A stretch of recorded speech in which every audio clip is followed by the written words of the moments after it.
안녕하세요. 4인 4세계 성경이 보인다의 이원희 목사입니다.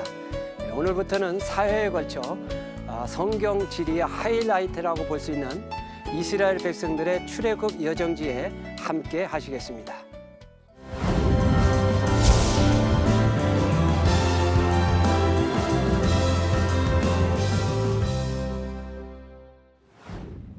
엑소도스는 히브리 말로 죽음, 이별이라고 하는 뜻인데요.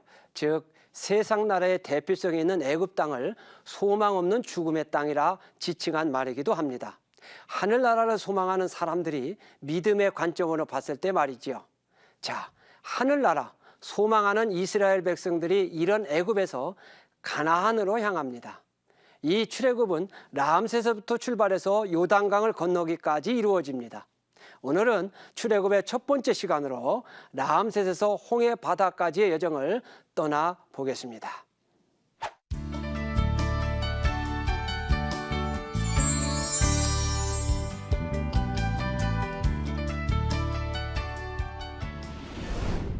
힉소스가 애굽에서 통치했을 당시 애굽에 입주한 야곱 가족 70명은 힉소스가 추방되는 정치적인 변화 속에서 아브라함에게 하신 축복대로 급속한 속도로 인구가 증가하게 됩니다. 그러나 그러한 인구 증가는 힉소스를 추방한 바로를 불안하게 하는 요인이 되죠. 이에 요셉을 알지 못하는 바로가 나타나서 히브리인에 대한 인구 억제 정책으로 흑이기기, 벽돌 굽기, 농사의 힘든 일과 람셋, 비둠성 등 국구성을 건축하는 데 강제로 동원하게 됩니다. 그리하여 이스라엘은 강제 노역 속에 신음하게 되죠. 사진은 바로 이스라엘 백성들의 고역으로 만들어진 비돔성의 흙벽돌입니다. 우리는 이 흙벽돌 속에서 이스라엘의 고난과 고역을 느낄 수가 있습니다. 그러나 바로가 쓴 인구 정책은 결국 실패로 돌아가게 됩니다. 출애굽기 1장 12절에 그러나 학대를 받을수록 더욱 번성하여 퍼져나가니, 이스라엘 백성들은 학대를 받을수록 오히려 인구는 더욱 증가되었습니다. 이것은 하나님이 하시는 일임을 분명히 보여주고 있는 말씀입니다. 바로는 출산율을 낮추기 위해 이스라엘을 학대했지만 하나님은 오히려 자손 번성의 축복을 이루어 가십니다. 왜 하나님은 자손 번성에 대한 약속을 이방인 애굽에서 이루셨을까요? 고센은 인구 증가, 출산율을 높이는 좋은 환경에 있습니다. 자, 그러면 고센이 어떤 곳인지 그곳으로 한번 가보겠습니다. 사진에서 보는 것처럼 고센은 대체적으로 나일강 삼각주의 북동 지역으로 목축하기에 너무나도 좋은 곳입니다. 오늘날에도 거름을 주지 않아도 1년 내내 농사를 지을 수 있는 곳입니다. 그러나 고센이 아무리 좋은 곳이라 해도 그곳은 죄악으로 상징되는 곳이고 하나님이 약속한 땅을 벗어난 곳입니다. 그래서 하나님은 애굽에서 신음하고 있는 자신의 백성들을 이끌어내기 위해 모세를 보내셨던 것입니다. 그러나 모세는 애굽인을 죽인 것이 탄로가 나 미디안 광야로 도망하게 되죠. 하나님은 왜 모세를 미디안 광야에서 40년 동안 보내게 한 후에 쓰셨을까요? 모세의 광야 생활은 당시 결혼 풍습에 있어 우리나라의 처가살이보다도 훨씬 더 비참한 기간이었던 것을 우리는 알아야 됩니다. 아마 그는 그러한 미디안에서의 인생이 이제 내 인생은 끝났다라고 생각했을 것입니다. 모세는 광야 생활의 비참함으로 그 과정을 통해 준비시키고 있는 하나님의 섭리를 보지 못했던 거죠. 미디안 광야는 시나이 반도 동쪽으로 알려지며 또 모세는 이곳에서 40년을 지내는 동안 이곳 지리를 잘 알게 되었습니다. 자, 그러면 모세가 40년을 지냈던 미디안 광야로 가보겠습니다. 미디안 광야에서의 40년 생활에서 모세는 이제 내 인생은 이제 끝났다라고 생각을 했지만 하나님은 훗날 이스라엘 백성들을 이끌고 다시 이곳으로 오게 하시기 위해 그를 준비시키고 계셨습니다. 오늘날도 마찬가지입니다. 때로 우리에게 닥친 고난의 기간은 하나님이 쓰시기 위해 준비하는 기간입니다. 고난은 하나님의 축복을 담는 그릇을 준비하는 기간입니다. 마침내 하나님은 80세 된 모세를 통해 이스라엘을 애굽에서 이끌어내셨습니다. 자, 그런데 문제는 애굽에서 약속의 땅, 젖과 꿀이 흐르는 땅으로 가는 길이 당시 가장 빠른 길이 아니라는 데 있습니다. 사실 출애굽의 경로에 대해서는 많은 논란이 제기되어 왔습니다. 당시 애굽에서 가나안으로 가는 길은 3가지 정도가 있었습니다. 지도를 통해서 한번 그 길을 살펴보겠습니다.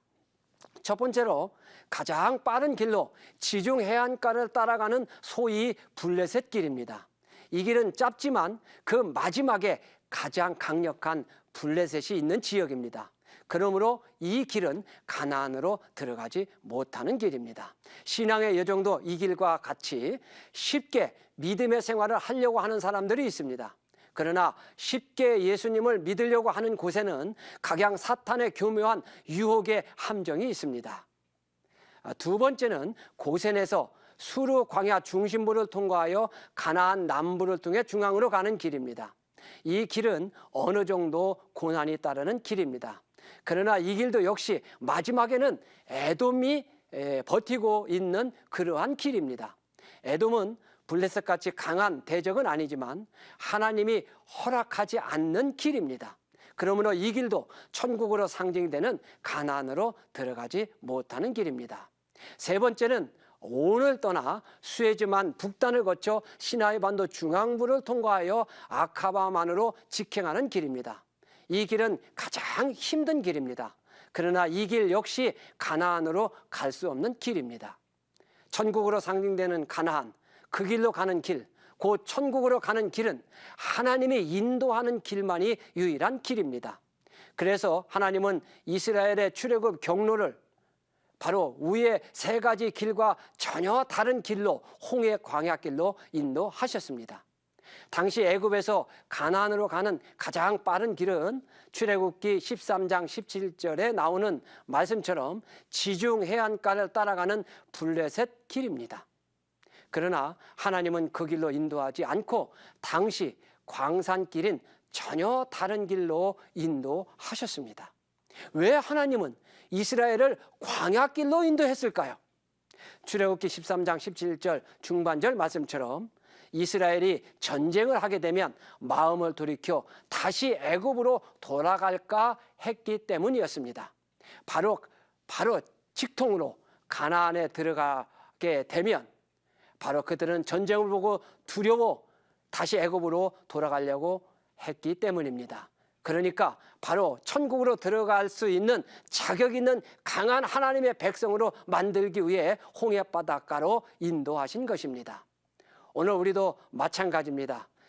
우리는 천국으로 상징되는 가나안으로 가기 위해서는 바로 강한 그리스도인의 군사가 되어야 합니다. 그러한 훈련 과정을 필요하기 때문에 하나님은 때로 우리를 광야길로 인도하고 계십니다.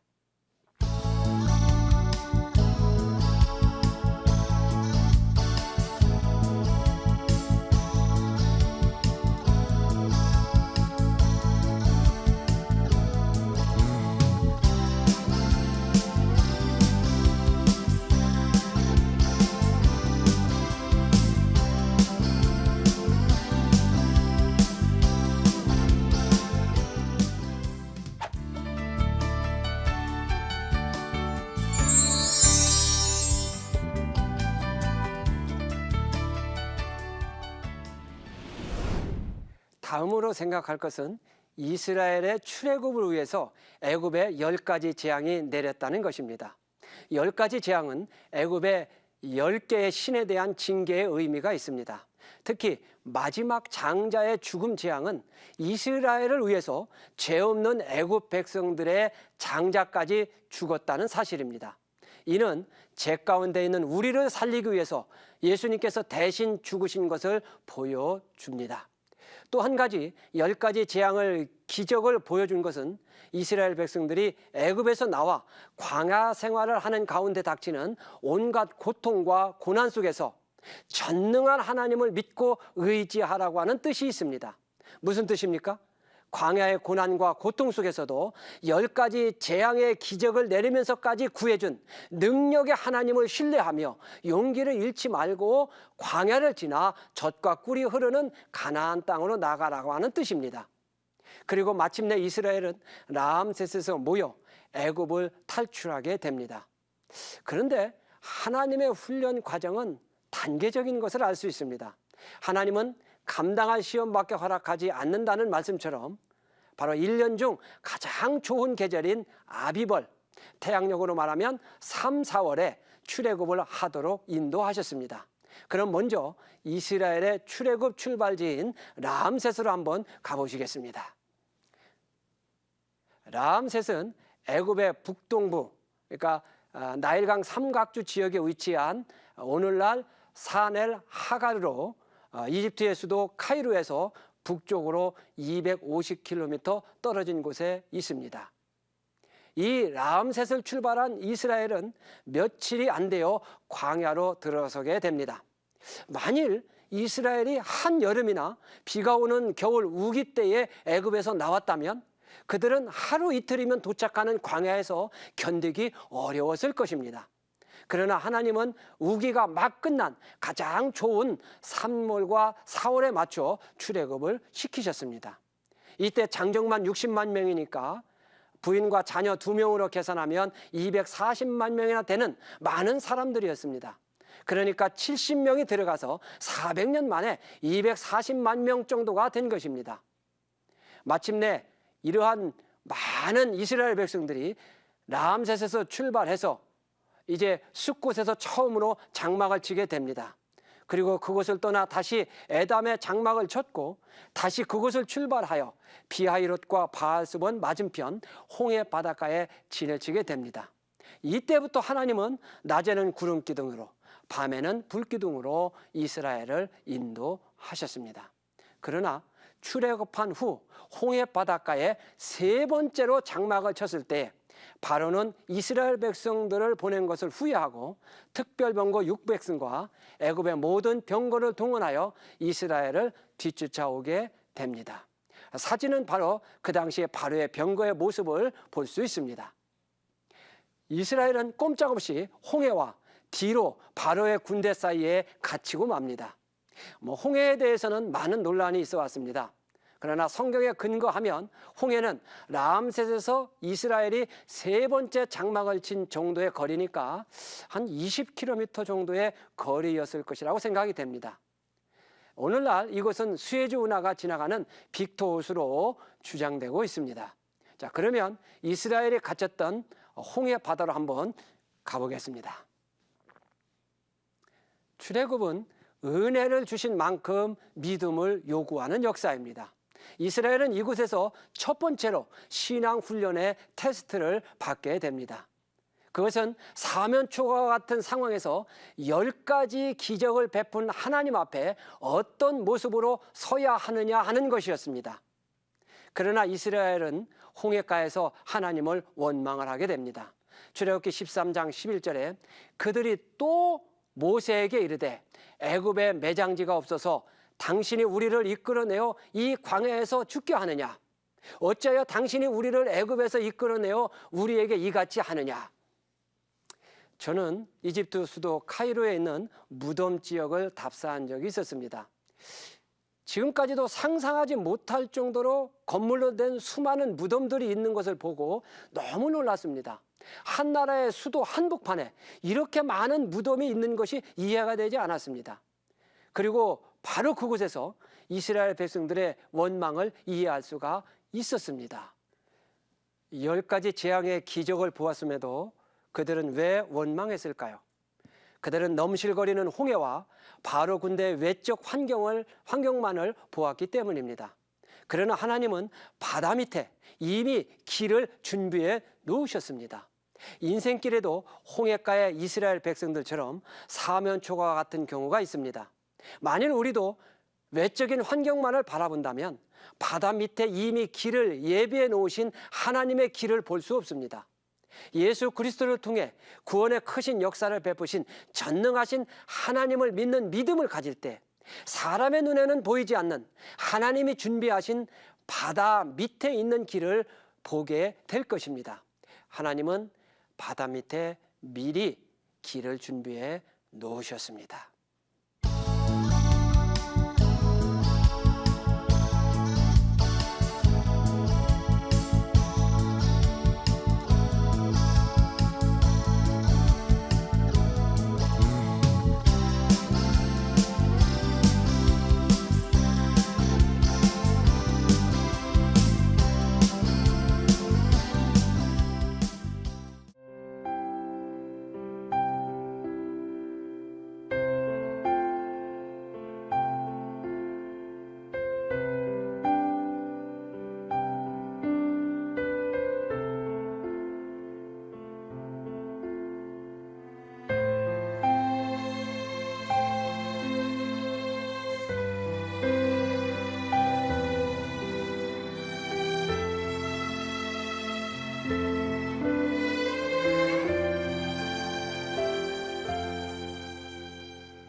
안녕하세요. 4인사색 성경이 보인다의 이원희 목사입니다. 오늘도 지난 시간에 이어 이스라엘 백성들의 출애굽 여정지 중에 홍해를 건넌 후부터 신광야 때까지를 함께 떠나보도록 하겠습니다.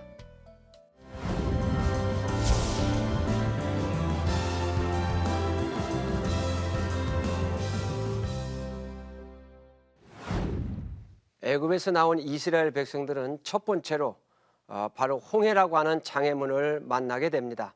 하지만 바다를 가르시는 하나님의 기적으로 홍해를 육지같이 건너 물이 부족한 수르 광야에 들어가게 되죠. 3일간의 갈증 끝에 우물이 있는 마라에 도착하지만 마라의 물조차도 씁니다. 그러나 또 하나님께서 단물로 바꾸는 기적을 베푸셔서 무사히 길을 나설 수 있게 되지요. 이후로는 신광야가 시작되는 엘림을 거쳐 돕과 알루스를 거치게 됩니다. 알루스를 떠나 르비딤 골짜기에 이르렀을 때에는 아말렉 군대와 싸움을 하게 됩니다. 이렇게 지명만 들어서는 파악이 어려우실 텐데요.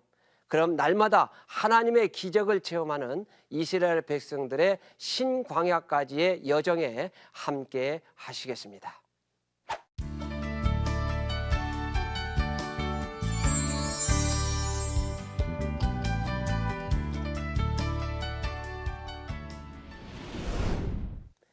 홍해 바다에서 바로의 군대를 만나 사몬 초가에 있던 이스라엘 백성들은 모세에 의해 바다가 갈라지고 이스라엘 백성들은 홍해를 육지같이 건너게 됩니다. 반면 이스라엘을 추격했던 바로와 그 군사들은 모두 수장이 되게 되죠. 이런 큰 기적 속에 이스라엘은 구원을 받습니다. 그러나 그들 앞에 놓여진 것은 풀 한 폭이 나지 않는 수르 광야였습니다. 이 광야를 3일이나 갔으나 물을 얻지 못한 채 마라에 도착을 합니다. 그럼 이스라엘이 3일 동안 물을 마시지 못하고 걸었던 수르 광야로 함께 떠나보시겠습니다. 수르 광야는 오늘날 수에즈 운하 동쪽 지역에서 시작해서 성경의 마라를 지나 엘림까지 이르는 지역입니다. 비교적 평평한 광야로 나무 한 그루 풀 한 폭이 자라기 어려운 그러한 광야입니다. 우리도 때로 이 수르 광야처럼 세상 것으로 갈증을 느낄 때가 있습니다. 천국을 향해 가면서도 세상 것을 갈망하고, 그래서 때로 이스라엘 백성들처럼 세상 것을 얻지 못할 때 출애굽과 같은 큰 기적을 잊어버리고 하나님을 원망하지는 않습니까?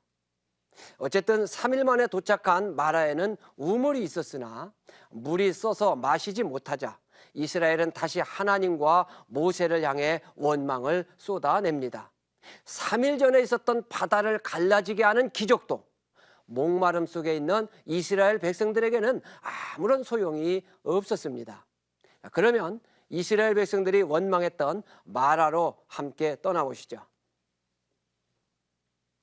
오늘날 마라에는 비록 베두인들이 판 우물이지만 이 우물을 통해 출애굽 당시 이곳에서 원망했던 이스라엘 백성들을 생각하게 됩니다. 세상의 갈증이 하나님의 기적을 삼켜버린 곳이 바로 마라입니다. 마라라는 이름은 이곳 물이 써서 마시지 못해 붙인 이름입니다. 그래서 마라의 뜻은 쓰다, 쓴맛, 슬픔 이러한 뜻을 가지고 있습니다.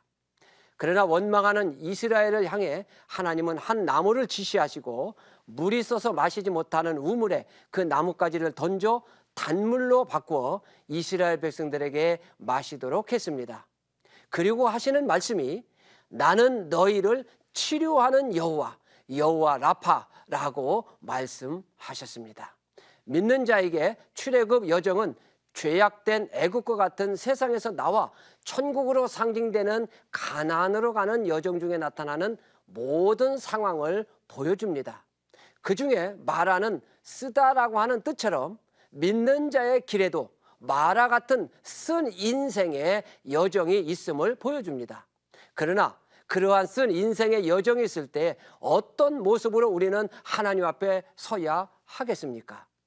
바로 쓴 물을 단물로 바꾸듯 쓴 인생을 달콤한 인생으로 바꿔주시는 하나님을 바라보아야 합니다. 왜냐하면 인생을 창조하신 분은 하나님이시기 때문입니다. 또 그 인생을 치료하시는 분도 하나님이시기 때문입니다. 그래서 마라를 떠나 다음으로 진을 친 엘림에는 물샘 열둘과 종려나무 70수가 있는 사막의 오아시스였습니다. 마라에서 엘림으로 주장되는 오늘날 와디 가란달까지는 80km 정도의 거리에 있습니다. 이곳 엘림은 신광야가 시작되는 곳으로 바로 이곳에서부터 만나가 내렸습니다. 그러므로 고난 중에 쓴 인생의 자리에서도 하나님이 준비한 다음 찐 달콤한 인생을 바라보아야 합니다. 그러면 오늘날 엘림의 모습을 보겠습니다. 엘림은 신광야에 있는 오아시스입니다. 오늘날에도 와디를 따라 많은 종려나무가 자라고 있고 몇몇 가구가 살고 있는데 우물을 파서 식수로도 사용하고 있습니다. 믿음의 여정에서 엘림은 광야 같은 인생 중에서도 하나님은 오아시스와 같은 휴식을 주신다는 사실입니다. 특히 만나가 처음 내린 신광야의 시작점인 엘림에는 오늘날 현지인들에 의해 마나, 히브리 말로 만나라고 부르는 나무가 자라고 있습니다. 이 나무는 만나가 가시 같다는 성경의 표현대로 가시와 비슷한 나무입니다. 그런데 이 나무 가지에는 만나충이 분비하는 하얀 분비물이 나오는데 맛은 달콤하고 짭니다. 저는 이 만나를 2002년 시나이 반도에서 볼 수가 있었습니다. 저는 이 만나를 보면서 하나님의 오묘한 섭리를 깨달았습니다. 만나는 무엇입니까? 바로 하나님이 하늘에서 내려준 양식으로 만나라고 하는 말은 히브리어입니다. 만나는 성경의 표현대로 가시 같고 시고 맛은 꿀 섞은 과자 같으며 모양은 작고 둥글며 서리같이 세미하다고 했습니다. 그런데 이스라엘 백성들은 광야에서 방황하는 40년 동안 소금을 어떻게 섭취했을까요? 저는 이 만나라는 나무를 통해 하나님은 만나를 내릴 때 소금을 치지 않아도 될 만큼 만나 속에 충분한 양의 소금을 주신 것을 깨달았습니다. 하나님의 인도하심은 바로 이렇게 오묘합니다. 제가 천국에 들어가면 물어볼 것이 많이 있는데요. 그 중에 하나가 당시 이스라엘 백성들이 이 사실을 알았을까요? 아마 몰랐다고 생각이 됩니다. 우리 역시 그저 하루하루 사는 것을 당연하다고 생각할 때가 많습니다. 그러나 믿는 자에게는 모두가 다 만나 속에 소금을 내려주신 하나님처럼 바로 하나님의 인도하심입니다.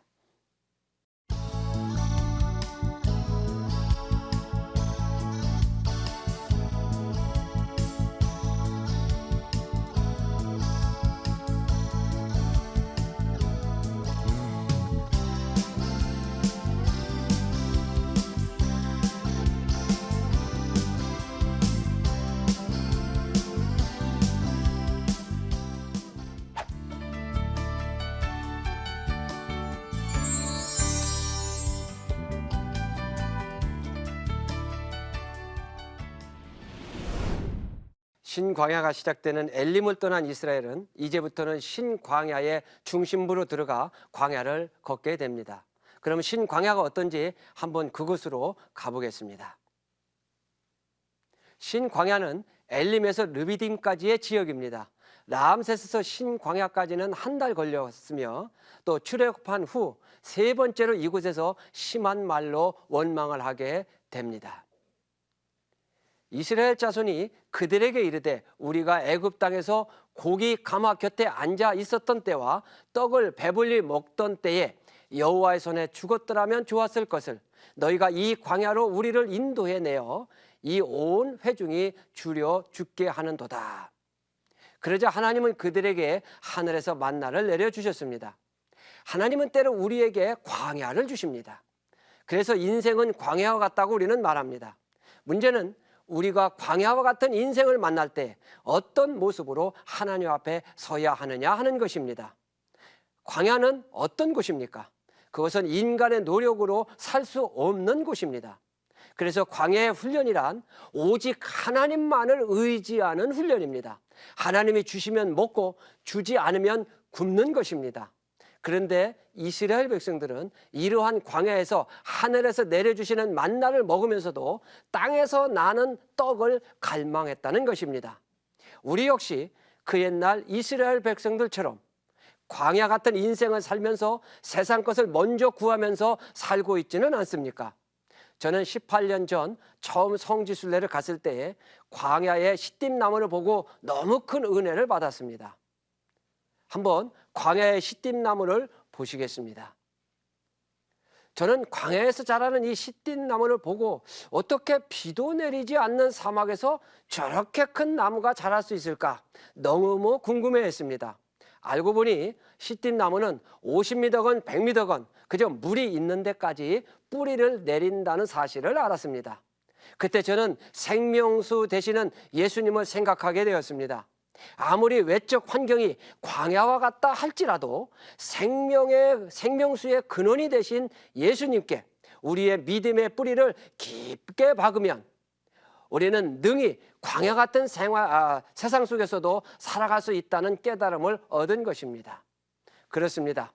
세상 사람들은 세상 환경이 광야와 같을 때 세상적인 방법으로 이기려고 합니다. 그러나 믿는 자는 그 환경을 만드신 하나님을 믿는 믿음으로 광야 같은 인생길을 가는 것입니다. 세상을 이기는 이김은 이것이니 곧 믿음이라고 말씀해주고 있습니다. 화분에 심겨진 꽃은 물이 마를 때 밖에서 물을 주어야 합니다. 곧 세상적인 방법으로 물을 주어야 합니다. 그리고 물이 마르면 또 물을 주어야 하죠. 그러나 시냇가에 심기운 나무는 가뭄이 들어도 지하에서 물을 공급받기 때문에 외적인 환경은 가물어도 결코 시들지 않습니다. 여러분들의 인생이 이스라엘 백성들이 지나는 광야와 같다고 생각하십니까? 믿음의 뿌리를 생명수 근원 대신 예수님께 내리시기를 바랍니다. 능히 광야를 지나 젖과 꿀이 흐르는 가나안 땅에 들어갈 수 있습니다. 저는 이스라엘 백성들이 지나갔던 신광야의 한복판인 성경의 돕가라고 하는 곳을 2002년도 여름에 처음 답사를 했습니다. 그리고 몇 년 뒤에는 한겨울에 방문을 또 했습니다. 저는 그때 왜 하나님이 낮에는 구름 기둥으로 밤에는 불 기둥으로 인도하셨는지를 아주 뼈저리게 느꼈습니다. 한겨울이라도 사막인지라 별로 춥지 않다고 생각을 하고 별다른 준비 없이 사막에서 잠을 자게 되었습니다. 그때 얼마나 추워서 혼났는지 그 다음에 갈 때는 철저히 준비했습니다. 그러나 그렇게 추워도 낮에 해가 뜨면 얇은 긴팔 정도만 입어도 될 정도로 따뜻한 것이 바로 사막의 겨울 기후입니다. 신광야의 돕가에 진을 친 이스라엘은 이제 알루스를 지나 르비딤 골짜기를 지나가게 됩니다. 돕가는 오늘날 쉐라빔 엘 카딤으로 신광야에 있는 출애굽의 여정지입니다. 이곳에는 출애굽 이전서부터 이후까지 운영된 터기석 광산이 있고 또 황소신을 섬겼던 하토르 신전이 있었습니다. 해마다 이곳에는 바로가 방문했다는 기록이 있기 때문에 모세 역시 아마 왕자의 신분으로 이곳을 찾았을 것입니다. 그리고 이스라엘은 그러한 돕가와 알르스를 지나 르비딤에 도착했을 때에 이 지역에 살고 있던 아말렉 족속은 바로 이스라엘 진의 맨 뒤에 뒤처진 나약한 자를 공격하게 됩니다. 자, 그러면 르비딤이 어떤 곳인지 또 한번 그곳으로 가보도록 하겠습니다. 르비딤은 오늘날 와디 파이란으로 한 지점이 아니라 시나이 반도에서 가장 큰 오아시스가 있는 2에서 한 3km 정도 되는 긴 골짜기입니다. 그러므로 당시 한 240여만 명이나 되는 이스라엘이 지나가기에는 좁기 때문에 그 진의 길이가 골짜기를 가득 채우고도 모자라는 지역이었습니다. 지형으로 보면 당시 아말렉은 많아야 한 1, 2천 명 정도의 주민, 그리고 싸울 수 있는 사람들은 수백 명 정도에 불과했을 것입니다. 그러니까 장정만 60만 명 되는 이스라엘을 도저히 이길 수가 없었습니다. 문제는 르비딤은 골짜기로 되어 있기 때문에 싸울 수 있는 인원은 한정되어 있고, 그래서 르비딤에서는 이스라엘이 싸움을 잘하는 아말렉을 이길 수 없는 지리적인 여건이었다는 사실입니다. 이때 모세는 높은 곳에 올라가 기도를 올리게 됩니다. 싸움의 승패는 지형적인 여건 때문에 숫자가 많고 적음에 있는 것이 아니라 오늘날로 말하면 군사력에 있는 것이 아니었습니다. 이에 대해 성경은 이렇게 말하고 있습니다. 모세가 손을 들면 이스라엘이 이기고 손을 내리면 아말렉이 이기더니, 군사력으로 이길 수 없는 지형에서의 싸움. 그러나 이스라엘은 이겼습니다. 바로 하나님의 승리였습니다. 그래서 그곳 이름을 여호와 니시, 여호와는 나의 깃발, 승리라고 불렀습니다.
안녕하세요.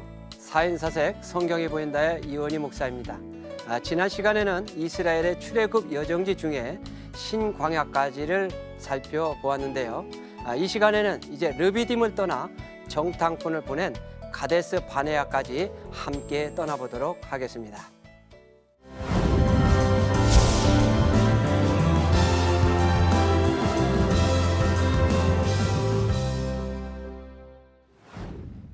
이스라엘은 르비딤에서 아말렉을 물리친 후 시내산에 도착하게 됩니다. 시내산에서는 1년 넘게 머물면서 십계명과 율법을 전수받고 또 성막까지 만들게 되죠. 하나님의 백성으로서 하나님을 예배하는 훈련을 받은 것이죠. 그러나 그들은 황금 송아지를 만들어 경배하는 죄를 범하게 됩니다. 그럼에도 불구하고 하나님은 백성들을 이끌어 시내산을 떠나 다베라, 기브롯 핫다아와 하세롯을 거치며 가데스 바네아까지 이르게 하십니다. 그럼 반복되는 이스라엘의 죄악에도 불구하고 가데스 바네아까지 걸음을 이끌으셨던 하나님과의 여정에 함께 떠나시겠습니다.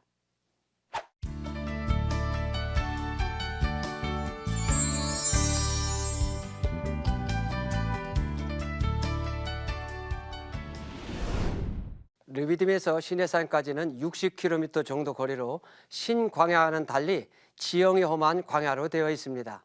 출애굽한 지 3개월 만에 시내산에 도착한 이스라엘 백성들은 시내산 앞 시내 광야에 장막을 친 후 1년 1개월 정도 머물게 됩니다.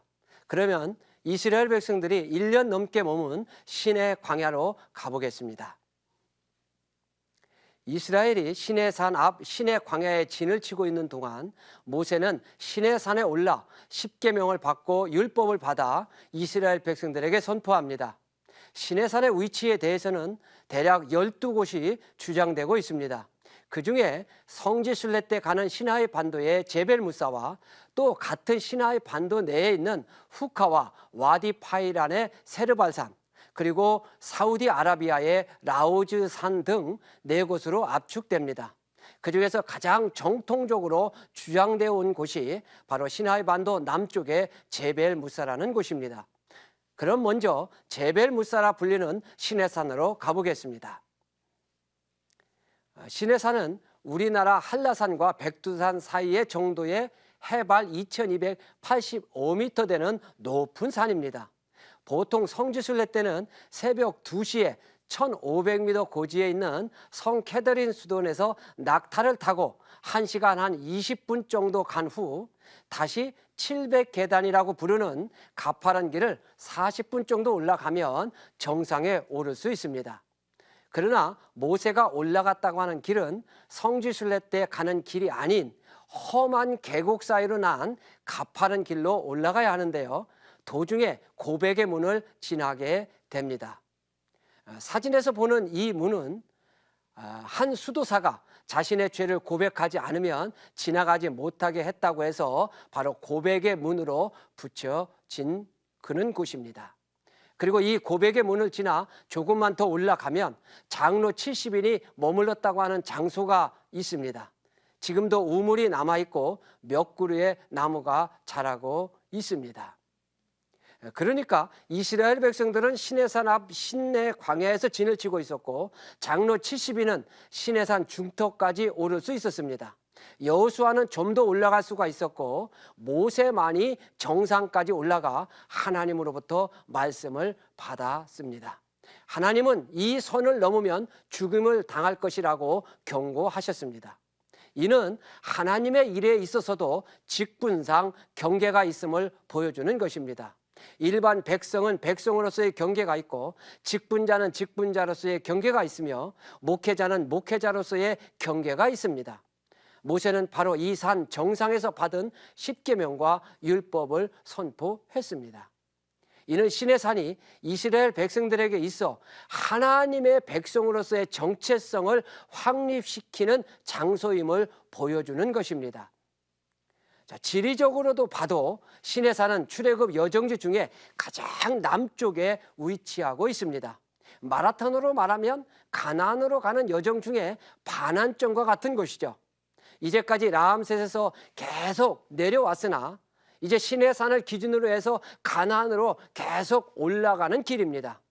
바로 이 반환점과 같은 시내산에서 하나님은 이스라엘 백성에게 하나님 백성으로서 하나님 백성답게 가나안을 향해 가도록 하신 것입니다. 그동안 약속의 땅을 벗어나 애굽에서 400년을 지내는 동안 몸에 배었던 노예 근성, 또 애굽의 우상 숭배의 때를 벗어버리고 하나님의 백성으로서 나갈 것을 말씀하고 계신 것입니다. 그래서 이제까지는 원망하고 불평해도 모두 다 용서해 주셨습니다. 그러나 시내산 이후부터는 하나님의 백성답게 나아가야 합니다. 그러나 시내산을 출발한 이스라엘 백성들은 여전히 애굽 근성을 버리지를 못했습니다. 라암셋을 출발하여 3개월 만에 시내산에 도착한 이스라엘은 시내산에서 출애굽 제2년 1월 1일에 성막을 만든 후 출애굽 제2년 2월 20일에 시내산을 출발하여 3일 길을 가서 다베라에 이르게 됩니다. 다베라 역시 다른 곳과 마찬가지로 사진에서 보는 것처럼 황량한 사막 지역입니다. 이곳에서 이스라엘 백성들은 여전히 십계명을 받았지만 하나님을 향해 악한 말로 원망을 하게 됩니다. 민수기 11장 4절에서 6절에 그들 중에 섞여 사는 다른 인족들이 탐욕을 품음에 이스라엘 자손도 다시 울며 이르되 누가 우리에게 고기를 주어 먹게 하랴. 우리가 애굽에 있을 때에는 값없이 생선과 오이와 참외와 부추와 파와 마늘들을 먹은 것이 생각나거늘 이제는 우리의 기력이 다하여 이 만나 외에는 보이는 것이 아무것도 없도다. 이에 하나님은 이전까지와는 달리 진끝을 불살라 버렸습니다. 이어 다베라 근교에 있는 기브롯 핫다 아와에서는 탐욕을 가지고 고기를 구하게 됩니다. 광야에서 만나만 먹어도 황송한데 그들은 고기가 먹고 싶다고 불평하고 있습니다. 그것도 탐욕을 가지고 고기를 구하고 있습니다. 보리밥과 수제비가 주식이었던 그때를 아십니까? 그 시절에 우리는 쌀밥 한 번 먹는 것이 큰 기쁨이었습니다. 저도 초등학교 때에는 1년 동안 술찌김을 먹은 기억이 생생합니다. 당원과 삿가린을 넣어 끓여 먹고 학교에 가면 초등학교 학생이 얼굴이 붉으스름해가지고 학교에 간 적도 있었습니다. 광야 때와 같은 그때는 1월에 눈가사탕만 먹어도 그렇게 좋았던 때였습니다. 그러나 수제비나 보리밥을 별미로 먹는 지금은 오히려 만족보다는 더 가지지 못해 불만이 많습니다. 그러면 이스라엘 백성들이 탐욕으로 고기를 구했던 기브롯 핫다 아와로 가보겠습니다. 이곳은 시내산 동북 50km 지점에 있는 오늘날 나와 미스라고 하는 뜻입니다. 이름의 뜻 역시 욕심의 무덤이라고 하는 뜻을 가지고 있습니다.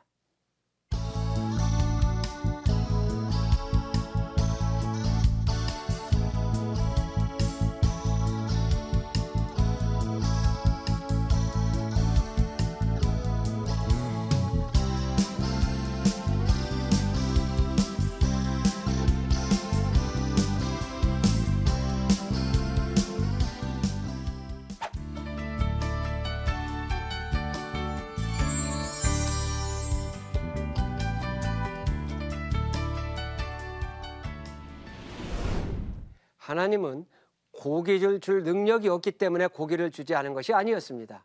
그래서 고기가 먹고 싶다고 원망하는 이스라엘 백성들에게 코에서 냄새도 싫어할 만큼 한 달 동안 고기를 주신다고 말씀하셨습니다. 민수기 11장 31절에 바람이 여호와에게서 나와 바다에서부터 메추라기를 몰아 진영 곁 이쪽 저쪽 곧 진영 사방으로 각기 하루길 되는 지면 위 2규빗쯤에 내리게 한지라. 하루길은 20에서 40km이며 2규빗은 90cm입니다.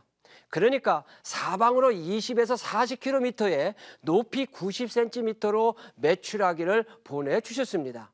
그러나 탐욕으로 구한 이스라엘 백성들은 고기를 씹기도 전에 하나님이 내린 재앙으로 죽임을 당하게 됩니다. 왜냐하면 탐욕으로 구했기 때문이었습니다. 민수기 11장 33절에서 34절에 보면 고기가 아직 이 사이에 있어 씹히기도 전에 여호와께서 백성에게 대하여 진노하사 심히 큰 재앙으로 치셨으므로 그곳 이름을 기브롯 핫다 아와라 불렀으니 욕심을 낸 백성을 거기 장사함이었더라. 고기는 씹는 맛으로 먹는데 그들은 고기 맛도 보기 전에 죽임을 당했습니다. 저는 성지순례에 의례가 오면 이러한 사건이 있는 기브롯 핫다 아와를 순례 코스로 넣기를 권합니다. 지프를 이용해야 갈 수 있는 그러한 곳이지만 이곳에서는 출애굽 이전부터 사용한 많은 돌무들들이 남아있기 때문에 출애굽 당시 탐욕으로 죽은 이스라엘 백성들의 교훈을 되새길 수 있는 곳이기 때문입니다. 광야는 세상의 때를 벗기는 곳입니다. 특히 믿는 자에게 있어서 기브롯 핫다 아와는 세상의 욕심의 때를 벗기는 곳입니다. 세상의 물질 욕심의 때, 권력과 명예의 욕심의 때, 교만의 때, 그것을 바로 벗기는 곳입니다. 기브롯 핫다 아와에서 다음 장소인 하세롯까지는 직선거리로 1시간 정도면 갈 수 있는 거리입니다. 그러나 중간에 화이트 캐년의 절벽 부분이 있기 때문에 대규모의 그 인원이 하루 정도의 거리로 돌아가야만 합니다. 이스라엘 백성들이 하세롯에 도착했을 때 모세의 누이 미리암은 모세가 이방 여인을 아내로 맞은 것에 대해서 비난을 하게 됩니다.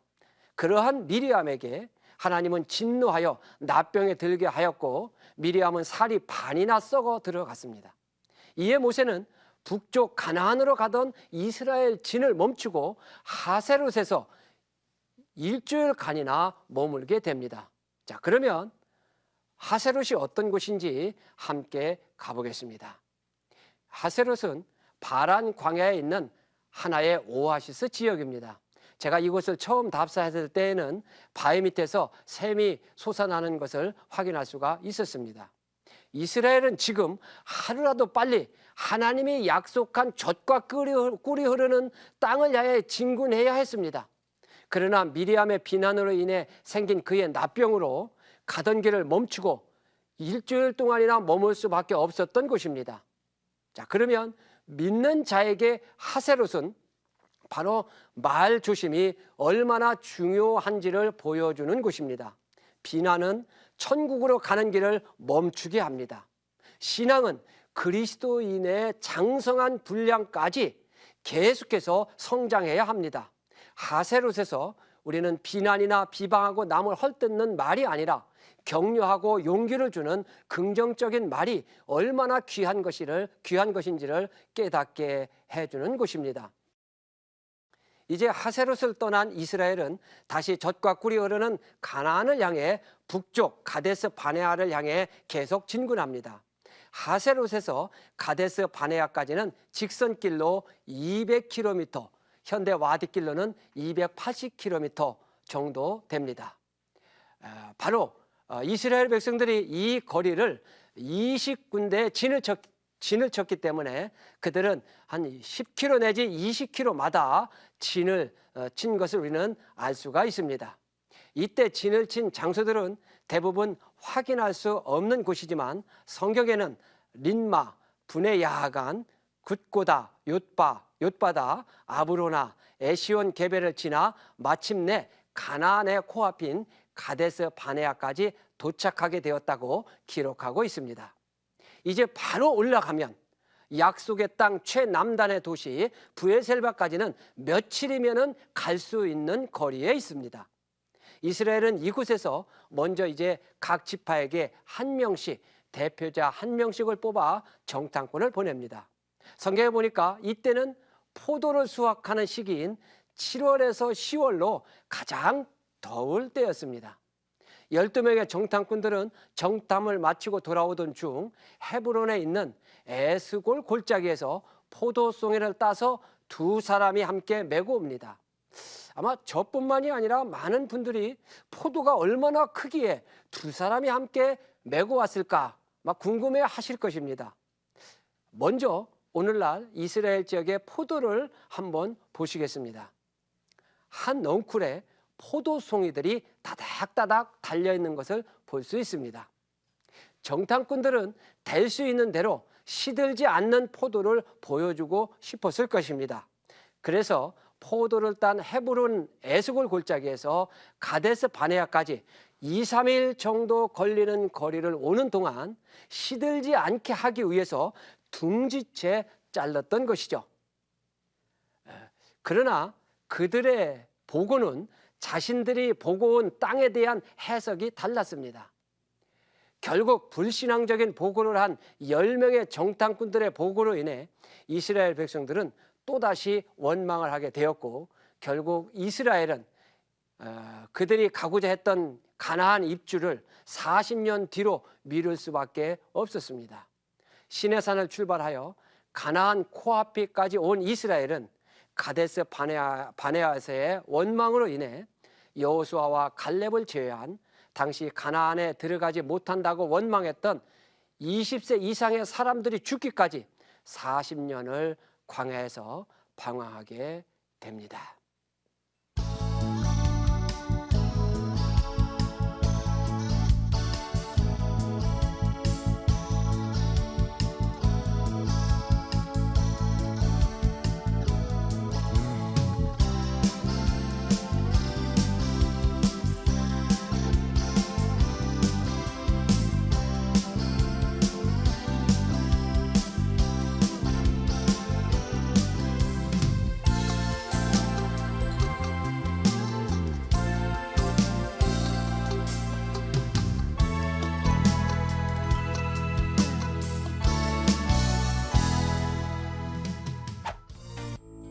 안녕하세요. 사인사색 성경에 보인다의 이원희 목사입니다. 오늘은 이스라엘 백성들의 출애굽 마지막 시간입니다. 그럼 가데스 바네아에서 요단강 건너기까지의 여정을 함께 떠나보도록 하겠습니다.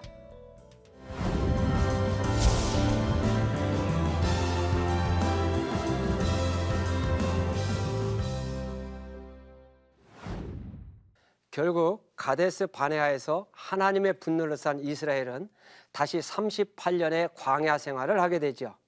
40여년의 방랑 기간이 지나갈 무렵에는 세례 시내를 거쳐 느보산에 도착을 하게 됩니다. 모세는 이곳에서 죽어 장사되고 이스라엘은 그의 후계자 여호수아에 의해 요단강을 건너 그토록 그리던 가나안에 입성하게 됩니다. 자, 그러면 요단강까지의 여정으로 함께 하시겠습니다.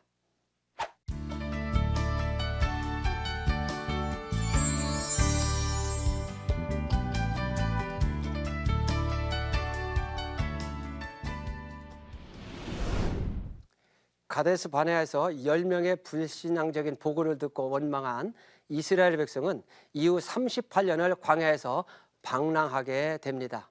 여기서 이스라엘 백성들의 출애굽 여정지를 다시 한번 살펴보도록 하겠습니다. 출애굽 출발지 라암셋에서 시내산까지 3개월, 시내산에서 1년 1개월 정도 머문 후에 가데스 바네아까지는 10하루길이 됩니다. 그리고 가데스 바네아에서 사해 남쪽으로 흘러드는 세례 시내까지 38년이 걸렸습니다. 이 과정 속에서 많은 불행한 사건들이 있었습니다. 특히 십계명을 받은 시내산 이후에는 악한 말로 원망하다가 진이 불타고 탐욕으로 수많은 사람들이 죽었고, 미리암은 모세를 비방하다가 납병에 걸리기도 했습니다. 뿐만 아니라 가나안 정탐에 대한 원망으로 광야에서 38년을 더 방황해야 했으며, 고라와 다단과 아비람 일당은 반역하다가 생매장을 당해 죽임을 당하는 비극적인 사건도 있었습니다. 또 그 사건으로 원망하던 사람 1,400명이 죽임을 당했고, 길러인에 원망한 사람들도 뱀에 물려 죽임을 당했습니다. 이때 하나님은 놋뱀을 만들어 죽어가는 사람들이 그것을 봄으로 말미암아 살아날 수 있는 길을 열어 주셨습니다. 보시는 사진은 바로 느보산에 있는 놋뱀 동상입니다. 우리는 이 놋뱀상을 통해 징계 속에서도 회복시키는 하나님의 구속의 은혜를 발견하게 됩니다. 또 이 과정 속에서 미리암은 가데스 진 광야에서 죽고, 아론도 동생인 모세보다 먼저 호르산에서 죽습니다. 이러한 불행 속에 마침내 이스라엘이 세례 시내에 도착을 했을 때에 성경은 이렇게 기록하고 있습니다.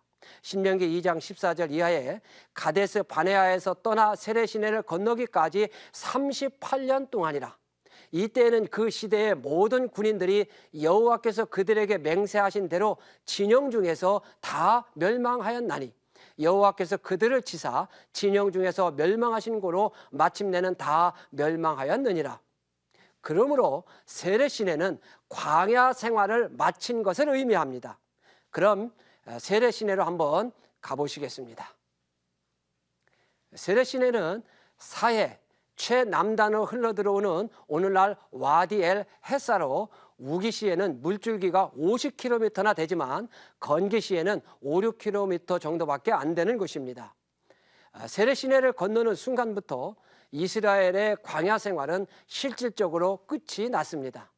이는 광야 여정의 끝이요, 훈련 과정의 종료를 의미합니다. 이제부터는 정복을 위한 싸움의 시작이 되죠. 그 싸움은 요르단 동쪽 지역에서 시작되는 가나안 정복을 위한 하나의 워밍업과 같은 것이었습니다. 이전에 요단 동쪽은 모압과 암몬이 자리 잡고 있었지만, 출애굽 당시에는 헤스본에 거점을 둔 아모리 왕국의 시혼이 모압의 초대 왕을 격퇴하고 아르논 강까지를 차지하고 있었을 때였습니다. 이때 암몬은 바로 아모리의 시혼 왕에 밀려 오늘날 요르단 수도인 암만 주위만을 차지하고 있었죠. 가나안 입성 직전에 이루어진 이와 같은 요르단 동쪽 지역에서의 싸움은 이스라엘의 손쉬운 승리로 돌아갔습니다. 이스라엘은 암몬 족속의 거주지인 오늘날 요르단 수도 암만 주위를 제외한 아르논에서부터 북쪽 야르무강까지를 점령했습니다. 그리고 느보산 아래 모압 평지에 진을 치고 요단강을 건너기만을 기다리는 상황이었습니다. 그런데 이때 르우벤과 갓지파는 요단 동편의 비옥한 지역을 바라보며 요단강을 건너지 않고 요단 동편 지역에 그대로 남기를 원했습니다. 보시는 사진은 르우벤 지파가 원했던 곳으로 오늘날에도 그들의 말대로 목축하기에 좋은 곳입니다. 특히 고대에는 왕의 대로가 지나가는 길에 위치해 있는 곳이기도 합니다. 그러나 그것은 약속의 땅을 벗어나 살기 좋은 환경만을 생각하는 선택이었습니다. 비록 그들이 요단을 건너가 싸워주는 조건으로 그 땅을 차지했지만 그것은 하나님이 약속한 땅이 아니었습니다. 그들은 약속의 땅으로 가기 위해 40년을 광야에서 방랑했지만 세상의 좋은 환경에 빠져 애굽에서처럼 또다시 약속의 땅을 벗어난 곳에 살기를 원했습니다. 그 결과 다른 지파와는 달리 일찍이 역사의 무대에서 알게 모르게 사라지고 말았습니다. 천국을 향해 가는 사람들 중에는 르우벤과 갓지파처럼 세상의 좋은 환경에 빠져 믿음의 길을 벗어나는 안타까운 그러한 자들이 있습니다. 믿는 자의 길은 세상 것이 아무리 좋아도 그것에 빠지는 자가 아니라 오히려 세상 것으로 하늘의 것을 사는 지혜로운 자가 되는 것입니다. 두 지파가 요단 동편에 그대로 남기로 한 후 이스라엘은 마지막으로 여리고 앞에 있는 모압 평지에 진을 치게 됩니다. 자, 그러면 이스라엘이 마지막으로 진을 친 모압 평지로 가보겠습니다.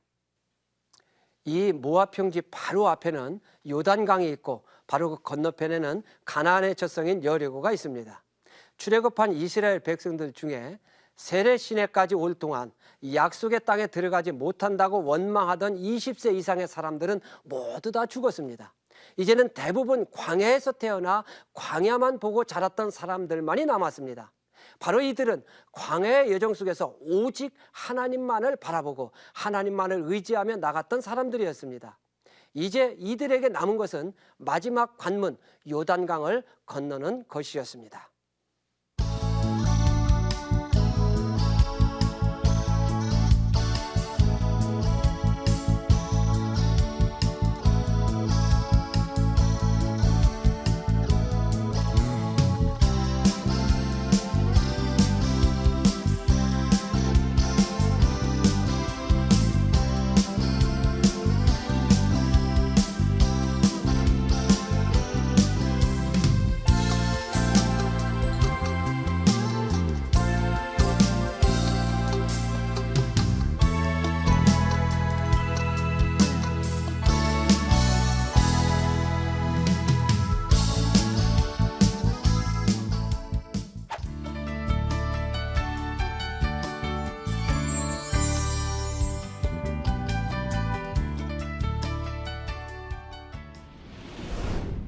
그러나 이스라엘이 마지막으로 지닐 모압 평지에서 한 가지 안타까운 사건이 발생하게 됩니다. 이스라엘 백성들 중에 많은 사람들이 모압 여인과 음행을 할 뿐만 아니라 그들이 섬기는 바알 부월 신에게 제사를 드리고 경배하는 우상 숭배에 빠진 것입니다. 하나님은 진노하셨고 결국 음행한 백성들의 우두머리는 목매달려 죽임을 당했으며 많은 사람들이 연병으로 죽어나가게 됩니다. 이때 비느하스가 하나님의 질투심으로 음행하는 이스라엘 남자인 시므리와 미디안 백성인 여자 고수비를 죽임으로 비로소 재앙이 그치게 됩니다. 그러나 이 일로 연병으로 인해 2만 4천 명이나 죽임을 당했습니다. 죽임을 당한 2만 4천 명, 이들은 어떠한 자들입니까? 이들은 가데스 바네아에서 원망함으로 죽은 자들이 아닙니다. 이들은 광야 40년 방랑 속에서도 끝까지 견디며 살아남은 자들입니다. 그러나 지금은 하나님이 약속한 가나안 땅이 바로 눈앞에 보이는 모압 평원에서 음행과 우상 숭배에 빠져 죽임을 당한 자들입니다. 바로 마지막 안타까운 실패자들입니다. 믿는 자에게 모압 평지의 아벨시팀은 마지막이 좋아야 함을 깨닫게 해주는 장소입니다. 예수님께서 말씀하신 것처럼 그 길이 비록 좁은 문, 좁은 길이라 하더라도 그 길의 마지막이 생명이라면 우리는 기꺼이 그 길로 가야 합니다. 마지막 실패자가 아닌 마지막 승리자가 되어야 합니다. 모압의 음행 사건이 있은 후 모세는 모압 평지에서 느보산에 올라 하나님의 말씀대로 가나안 땅을 들어가지 못하고 바라만 보고 죽어 모압 땅에 묻히게 됩니다. 자, 그러면 모세가 가나안을 바라본 느보산으로 가보겠습니다. 맑은 날 느보산에 서면 우리의 눈으로 사해 북쪽 끝부분과 모압 평지 그리고 건너편의 여리고가 희미하게 시야에 들어옵니다. 그러나 하나님은 모세에게 맨 북쪽 단에서부터 남쪽의 브에셀바까지 전 가나안 지역을 모두 보여주셨습니다. 무슨 뜻입니까? 육신적인 눈으로는 극히 일부분만 보이지만 모세는 영적인 안목으로 전 가나안 땅을 다 보았던 것입니다. 출애굽의 마지막 종착점인 느보산은 믿는 자에게서 비록 세상에 살고 있지만 마지막까지 하늘의 것을 바라보아야 함을 생각하게 하는 곳입니다. 육신적인 눈으로 보면 보이는 것, 세상적인 것에만 가치를 두지만 영적인 눈으로 보면 보이지 않는 영원한 것에 가치를 두고 삽니다. 그러므로 믿는 자는 영적인 시야를 넓혀 하늘의 것을 바라보아야 합니다. 하늘의 것은 영원한 것이고 그것은 바로 우리가 구해야 될 것입니다. 이것이 모세가 영안으로 모든 약속의 땅을 바라보았던 느보산에서 가나안을 향해 가는 자들에게 준 하나님의 약속의 말씀입니다. 모세가 죽은 후 이스라엘 백성들은 여호수아에 의해 마침내 요단강을 건너게 됩니다. 그런데 하나님은 요단강이 가장 범람했을 때에 요단강을 건너가라고 명령하고 계십니다. 여호수아서 3장 15절에 요단이 곡식 거두는 시기에는 항상 넘쳤더라. 곡식 거두는 시기는 밀과 보리를 추수하는 시기로 이스라엘에서는 4월 중순부터 5월까지를 말합니다.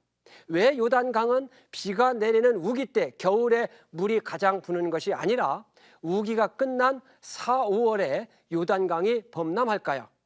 이는 요단강의 근원지가 되는 헤르몬 산의 눈 녹은 물이 지하로 스며들어서 단이나 빌립보 가이사랴에서 솟아나와 요단강으로 흘러들기 때문입니다. 그래서 이때 요단강은 항상 물이 넘치는데 하필이면 물이 가장 넘칠 때 하나님은 요단강을 건너가라고 명령하고 계십니다. 출애굽의 첫 번째 시험인 홍해바다는 갈라놓고 건너가라고 했지만 마지막 시험인 요단강은 물이 흐르는데 건너가라고 명령하십니다. 그런데 어떻게 이들은 그 마지막 어려운 시험을 통과하여 흐르는 요단강의 물에 발을 담갔을까요? 바로 광야에서 태어나 오직 하나님만을 의지하며 살았기 때문에 그러한 강한 믿음을 가질 수 있었습니다. 그러므로 그들에게 고난의 현장인 광야는 축복을 받는 그릇과도 같습니다.